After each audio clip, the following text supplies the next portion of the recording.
So in today's video, I want to talk about what I've learned being a full-time content creator over the last 5 years or so.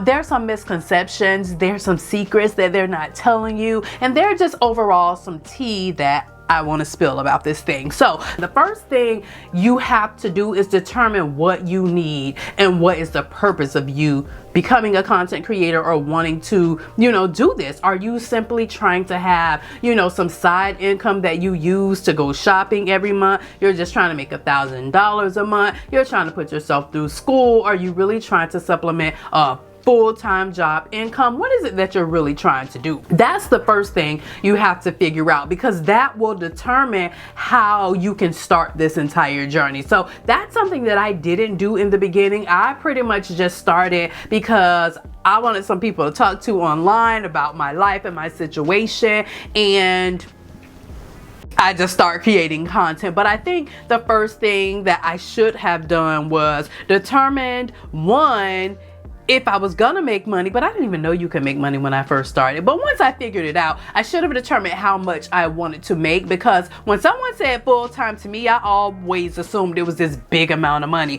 But you gotta realize that people's circumstances are different, and that can mean something different for everybody. Now, after you determine that, I want you to know that to start creating content online, you do not have to have it all together. The people out here creating content online don't have it all together. All you need to do is have a message or something that you want to share, and you need to literally not even think about it and just get out here and do it. Because I feel like experience is the best teacher. That is going to be more beneficial than sitting back watching other people do it, listening to a video or whatever. You just gotta jump out here and do it. You don't have to be perfect. You don't have to have the right camera. Girl, you don't even have to know how you want to make money. None of that. You don't gotta know how you're gonna grow. You just gotta get out here and start creating. And that's the thing. So many people feel like, oh, my house is not cute enough. That is something I hear all the time. Like, girl, nobody cares about that. Get in front of a white wall and do what you gotta do. People feel like their house is not cute enough, or, their hair isn't done. Which I feel you, sis. You are cute though. Put that thing in a ponytail and keep it pushing. Okay? What else do I hear? Oh, they don't have family supporting or people around them supporting. So it could feel weird to simply even create content because you're the only person in your life, family, job, whatever, that's creating content. And so it can feel weird. Forget all that. Forget them people. Forget their opinion. You have to just get started with what you got, who you are, what you have to share. You just got to get out here and get started. You do not have to have everything all together, because if that was the case, I would have never started, because I just was out here. Like I said, I felt like I had something that I wanted to share with other people. I wanted to find like-minded women, and I just started creating content, And as I started creating that content, again, I started learning. I started figuring things out. I realized what was for me, what wasn't for me. Which brings me to my next thing, is that you gotta do what works best for you. There are a lot of people coming online now to create content because they have found out that you can live a pretty good lifestyle, make pretty good money, and really just live your dreams and make big things happen in your life by doing this, right? And there's a lot of people out here giving out advice about what you should do, how you should do it, all this good stuff. But you got to do what works best for you, because I don't think enough people talk about this, right? So there are a lot of young people online creating content, right?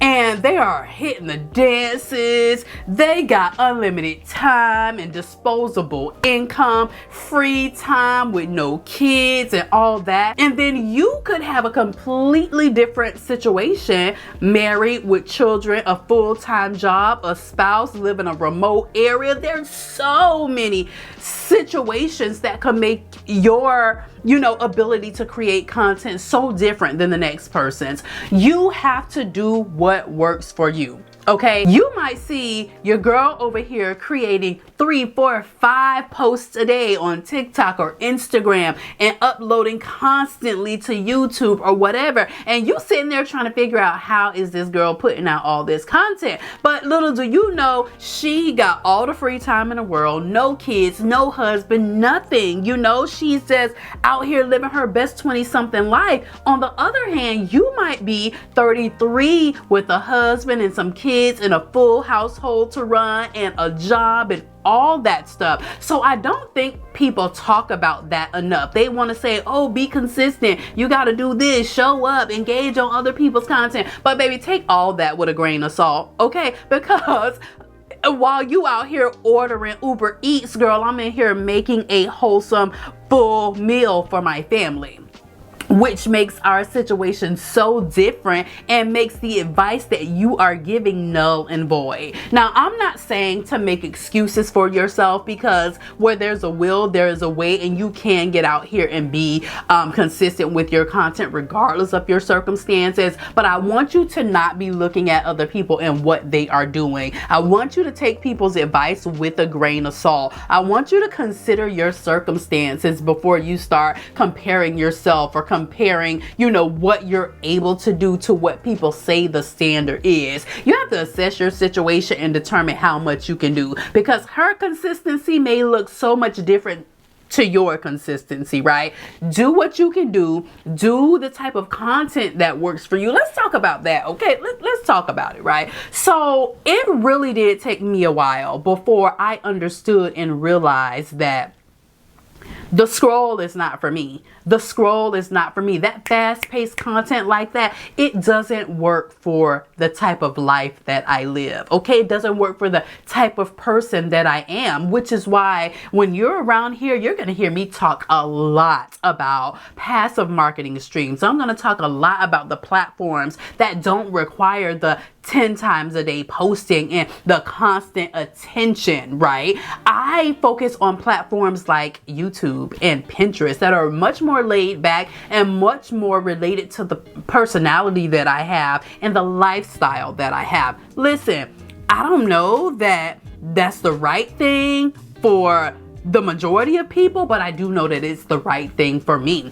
which is why, you know, I kind of started with blogging, because I'm like, oh, okay, you know, I don't know if I want to just jump out there and do this. And last year I was like, you know what, I'm gonna make YouTube first, and I'm, you know, gonna put my blog on the back burner. But guess what, girl? I'm going back to the things that work for me, because here we are in the middle of what they say is about to be a recession, or we in a recession. I don't know, because I, you know, gosh, child, I'll acknowledge that. But I'm like, look, I need to be making sure that I'm doing all the things that I can, and all the things that I can need to be working for me. So I'm about to hop back on my blog, okay? That being said, you can always pivot. You can change your mind whenever you want to change your mind. Listen, you are not stuck to a decision. If you decide that you want to go hop over here on TikTok, and then you like, oh, I really don't like this, but the gurus say you should be over here, girl, get off TikTok.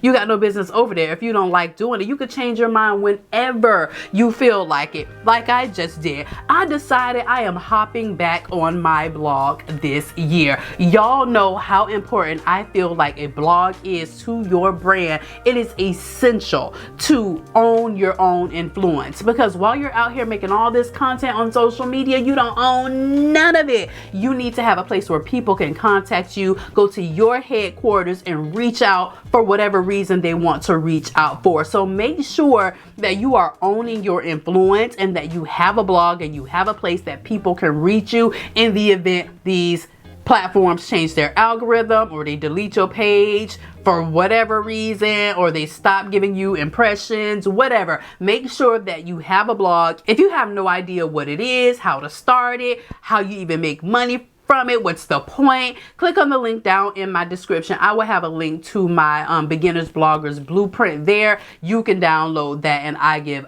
all the tea about how to make money in your sleep, how to leverage your blog to make more money. So much information in my blogging ebook. So click on my link in the description and grab that. But like I was saying about pivoting though, you are not stuck to one decision. Okay, you are not stuck to no niche that you picked. You are not stuck to a certain content type. You're not stuck to any of that. At the end of the day, you gotta be willing to pivot if things just are not working for you. They are not working for the platform, the algorithm, whatever. You gotta be willing to pivot and not be so set on what you're doing that you're afraid that you're gonna lose people, or afraid the platform is not. Listen, at the end of the day, if you continue to be authentic with yourself, how you're feeling, how your life is going, what your audience wants from you, you will win out here.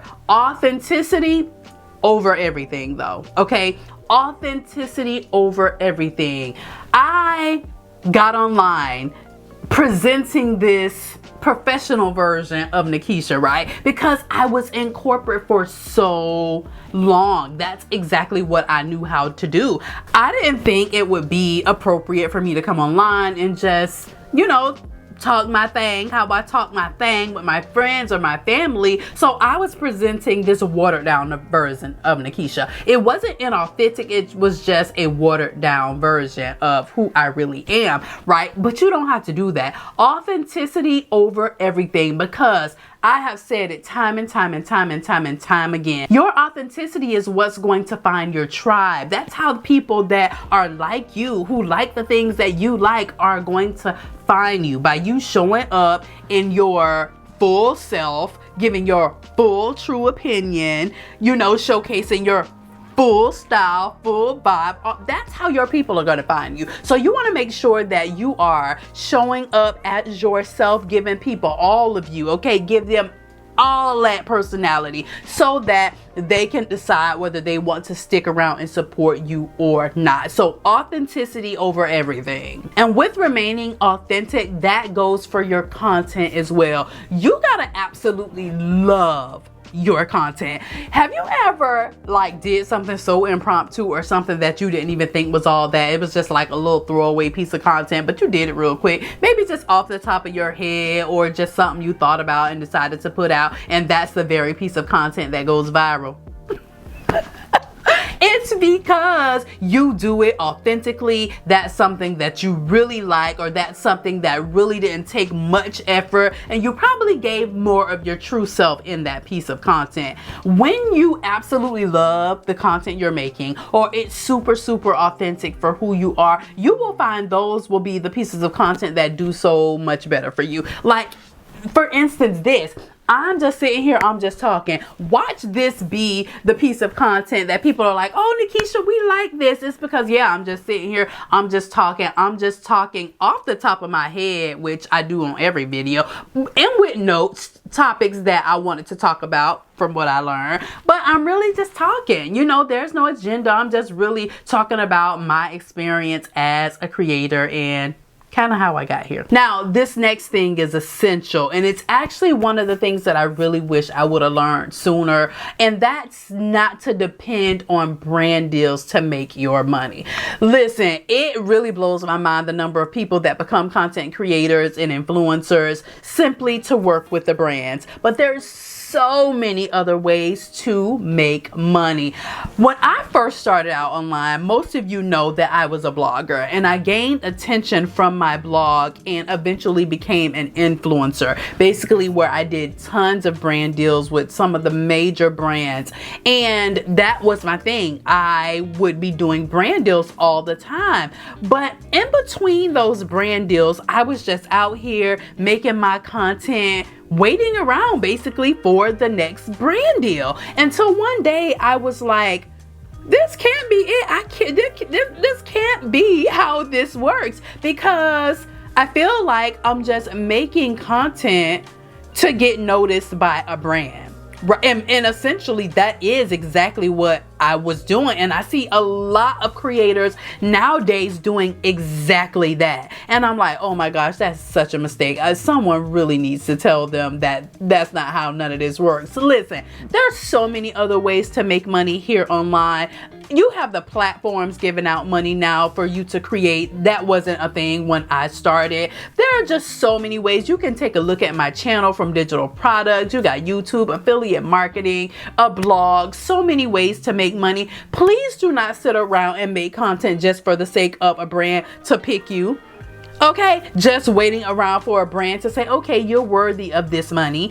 That's not how this works. You can make an ebook about the thing that you know about and sell it. You can start a YouTube channel. You can now make money from the platforms, right?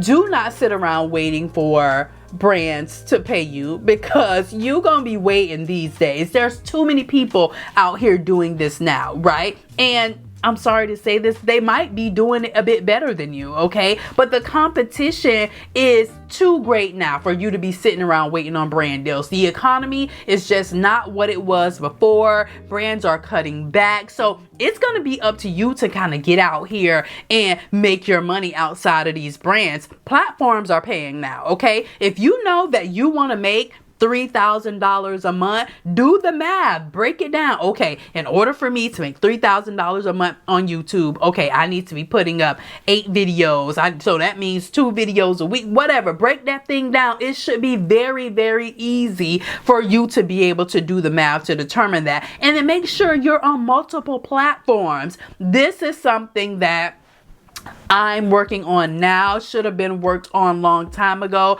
but you know, I know my capacity, right?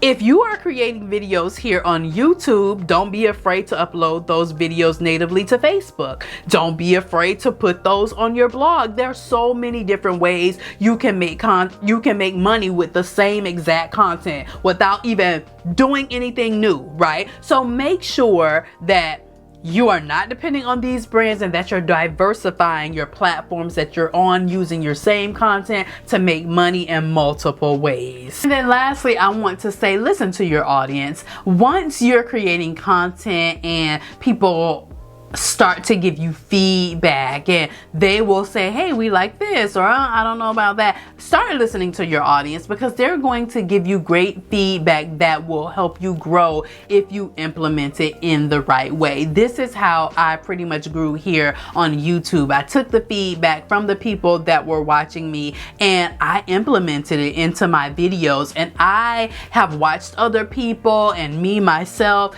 grow from listening to their audience, because once you find that person that enjoys watching your content, they're giving you feedback for a reason. They're telling you, hey, this is what I would like to watch. Hey, this is not working for me. And chances are, when one person speaks up and then you hear 2 or maybe even 3 people say that same thing, more people is thinking it, but they just have not said anything. So it might be beneficial for you to take their advice. But listening to your audience is going to help you to just be able to put out the content that your people want to see, because at the end of the day, none of this is really about you, because people have to watch you. You need the support of the people. And so your content needs to serve them in a way that makes them want to continue to come back and watch and scroll and read, or whatever type of content that you're making. It needs to make them want to come back and continue to support you. So listen to your audience so that you can grow more, you can have better content ideas,